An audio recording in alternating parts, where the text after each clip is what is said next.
Allah ya.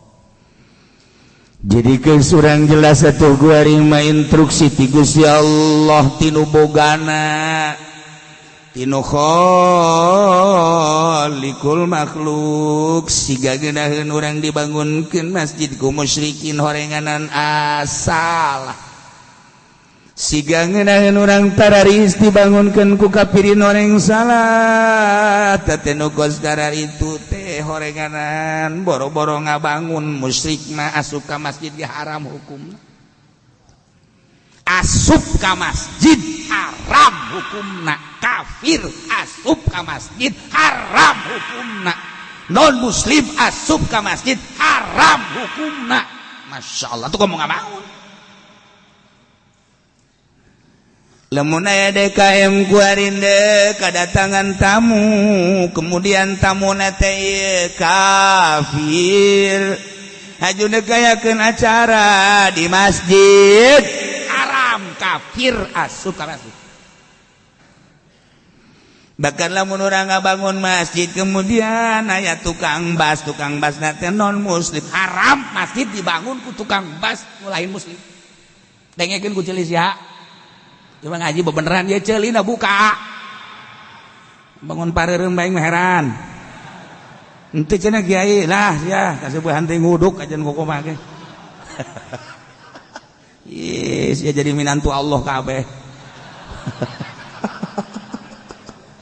gara di beuteung sia oh sagali deui musyrikin kafirin manon muslim boro-boro ngabangunkeun masjid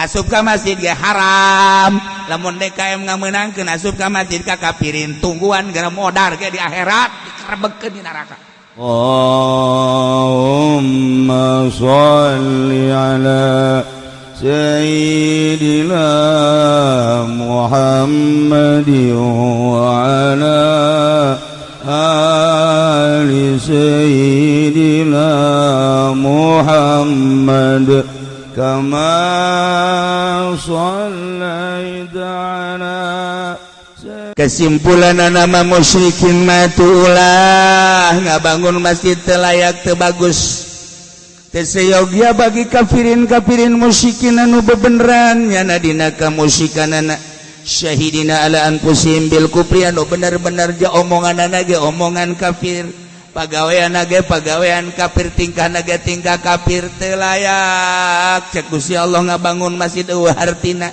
sebab ngabangun masjid lain sakadar wujud masjidna aya derajat-derajat tersendiri nu mantak teu meunang palagi musyrikin jeung kafirin non muslim ngabangun masjid titik nu kudu ngabangun masjid main nama ya'muru masajid Allah taya liana nu kudu ngaramekeun masjid ialah jelema anu man amana billahi ji nu iman ka Allah dua wal yaumil akhir nu iman ka poe akhir tilu wa aqama shalah anu sok ngalaksanakeun salat opat wa ataz zakah anu sok ngalaksanakeun ngaluarkeun zakat lima walam yakhsha illallah nu teu boga karempan jeung kasieun kecuali ka Gusti Allah subhanahu urang tanu ngabangun masjid bahasana ge innama ya'muru wa adawatul qasdi illa innama atau la taqdimun ieu bahasa mun geus make innama berarti pasti qasar jadi ngabangun masjid baula diserahkeun ka kafirin ka musyrikin ka non muslim saha nu kudu ngabangun masjid layakna jelema anu kasifatan kulima hiji man amana billah nu iman ka Allah nitah nyieun masjid Allah urangna iman ka Allah haju ngabangun masjid mantap nyambung berarti ketika kafir ngabangun masjid teu iman ka Allah sedangkan paranti ibadah ka Allah atuh teu nyambung berarti aya unsur lain anu urang bakal eleh nomor kedua wal yaumil akhir sebab dampak ieu masjid bakal engke kapanggih di akhirat iman orang ke yaumil akhir ngabangun orang masjid nyambung atuh engke di akhirat masjid bakal dijieunkeun perahu kapal yang nyalametkeun umat-umat anu cilaka. Tilu waqoma sholat emang paranti sholat masjid mah. Jang naon atuh dibangun ge ai haju leuleungan mah teu dipake sholat. Jang sholat. Urang ngabangun masjid kemudian datang jelema ka masjid, ya Allah ya Rabbi bangga urang. Masyaallah Karim. Kunaon banggana? Aya keramik urangan di dinya. Masyaallah aing pernah 10 meter ngahutang ka mati acan dibayar gua di ge. Tah eta aya satu kebanggaan. Aqama shalah. Obat wa atas zakat. Lantaran biasa nak baheula zakat teh ditampung di masjid. Kemudian fakir miskin datang. Sebar-sebarkeun kan di masjid. Fungsina jang syiar agama atas zakat. Mata dibuat di Al-Qur'an. Jeung walam yakhsha illallah. Teu boga kasieun jeung karempan kecuali ka Allah. Lillahi ta'ala. Ulah aya unsur-unsur selain daripada Allah. Urang makan loba kasieun. Sia bangun aku ngagentar aya atasan aing teu bagus. Sia kunaon eta ngabangun. Waduh dititah ku komandan aing teu bagus. Hiji bae boga kasieun mah Allah. Sebab urang diciptakeun ku Gusti Allah, diurus ku Gusti Allah, bakal balik ka Gusti Allah. Allah nitah beramal. Ieu amal naon ieu panitah Allah. Mungkin urang bakal ngaharep kanu nitahna.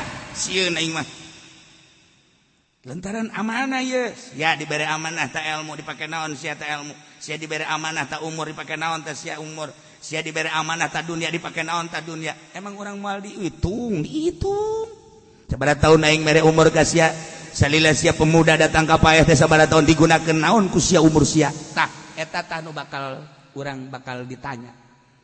Aing mere dunia ka sia, dunia sia teh nu aing tapi dititipkeun ka sia dipake naon ku sia. Ayo aya tulisan-tulisan anak kita tanu pake kasieun. Ayo diberi ilmu sia ku aing. Kurang kumaha aing mere ilmu ka sia digunakeun pake naon salila hirup ilmu sia teh. Amanah eta teh ti aing teh disampaikeun jeung unsur penyampaian kumaha. Ayo coba. Masyaallah lamun urang ke ditanya ke di hareupeun Allah kumaha. Walam yakhsha illallah. Eueuh kasieun kecuali Allah. Hiji bae. Di dunia paling ditembak, di dunia paling ge di itu penjara di dunia beres tapi di akhirat selamat.